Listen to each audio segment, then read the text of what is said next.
Je cède maintenant la parole à Madame la députée de Rosemont. Merci, Madame la Présidente. En effet, il y a 50 ans, après une présence au 19e siècle et une fermeture en 1936, le gouvernement du Québec a décidé, avec raison, qu'il était temps de pérenniser davantage sa présence à Londres et de rouvrir ce qui est maintenant la délégation générale du Québec.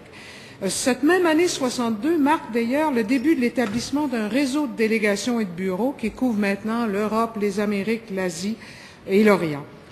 Il est vrai que le Royaume-Uni occupe une place à la fois historique et capitale dans les relations internationales du Québec. Historique car de 1760 jusqu'en 1867, elle était la puissance coloniale. Capitale aussi parce que le Royaume-Uni est le principal partenaire économique du Québec en Europe.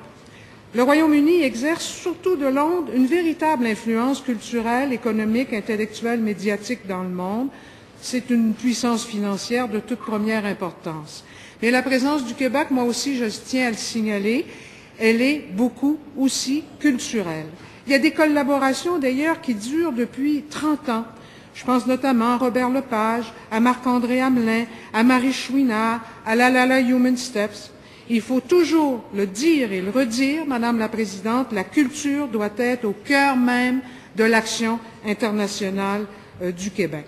Je rappelle que la délégation générale a aucun statut diplomatique à Londres. Le seul statut diplomatique que nous ayons dans le monde, c'est à Paris.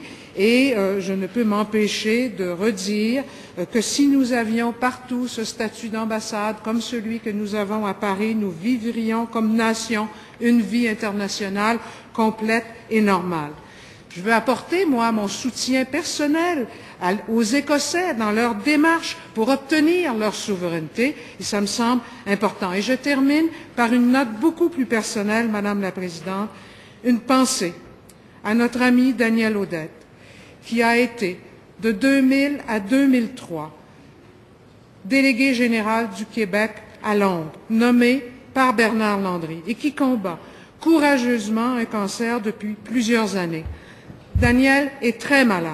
J'espère qu'il nous entend, lui dire qu'il a été un grand délégué général. Il aimait la Grande-Bretagne, il y était heureux, il a représenté tous les Québécois avec bonheur. Il a fait connaître le Québec moderne en Grande-Bretagne et je tiens aujourd'hui à le remercier.